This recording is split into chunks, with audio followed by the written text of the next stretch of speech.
The U.S. might be, I wouldn't say scared of China, but yeah, that's definitely a perspective, right? The competition, basically.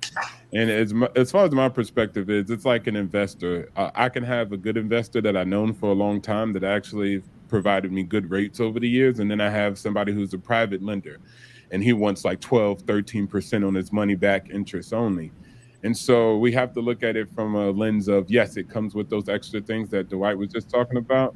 But I think that also we just need to focus on our other relationships because China has the ability to actually do things. Africa needs infrastructure. We need to work with partners that can provide us with the equipment, the machinery, and actually the ability to industrialize, not only just industrialize, but digitize after that. And somebody who has a similar background from a landscape to a geographical location and the developing to the cities that they have now is China. And so, yes, America is trying to woo Africa, and that's cool. That's nice. That's pretty. And we should look at it and then smile and, of course, play the art of war and think that it's good and make America think everything's good. But we have a better investor with a better type of agenda, and also they can actually do it. And so that's the key thing is can they do anything? And America's infrastructure is dilapidated right now. So we need people who have good infrastructure and can support us to develop our infrastructure, skip all the rest of the talk. If I could, and I would respectfully disagree, brother. I understand the point that you're making, but I think at the end of the day, we lose, right? I think we have to realize that the only way that we as African people are going to move ahead is if we have faith in what African agency and self-determination, right? I could think of on my channel yesterday, we did a broadcast on honoring the life and legacy of Thomas Sankara. And Thomas Sankara truly believed in African agency and self-determination, so much so that they didn't look for outside lenders, outside investors to develop the country. They did it themselves. And I think we have the gravitas, we have the educational acumen to actually develop our nations economically, Yes, ma'am. industrially, and digitally, as you stated, if we practice and believe in African agency and self-determination.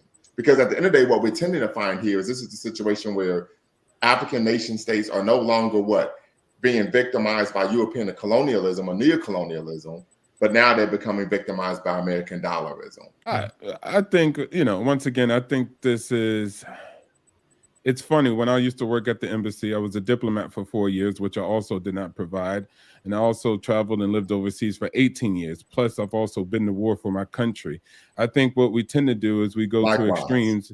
Yeah, shout out to you. And I think we tend to go to extremes. So there's going to be other people with different views. He believes something different. And I think it's both of a combination of both the two. And so, that's my opinion on it. He has a point. He does make a valid point. And I agree with that point. But, we have to be realistic with our abilities right now and what we can and can't do. And we have to be realistic. Partnership, does that mean that I'm at your tutelage? Partnership could mean that as much as we purchase all our industrialized equipment, which we do need to industrialize, which is salt processing plants, concrete processing plants, and everything. China, I mean, come on, you just press the button and the machine comes. And so we could do that today and start factories and businesses. And that could be done by us with our own money and our own determination. And they don't have to do it for us. So it's about how the partnership is structured and how it looks. Them doing it for us? Heck no. We're doing it for ourselves and them supplying us with the tools and equipment. And then we finally boxing them out once we get to the point that we are able to do it ourselves. Then that's what I would look at is, yeah. And if I could provide a retort, and I appreciate you, brother, I would agree with you as well.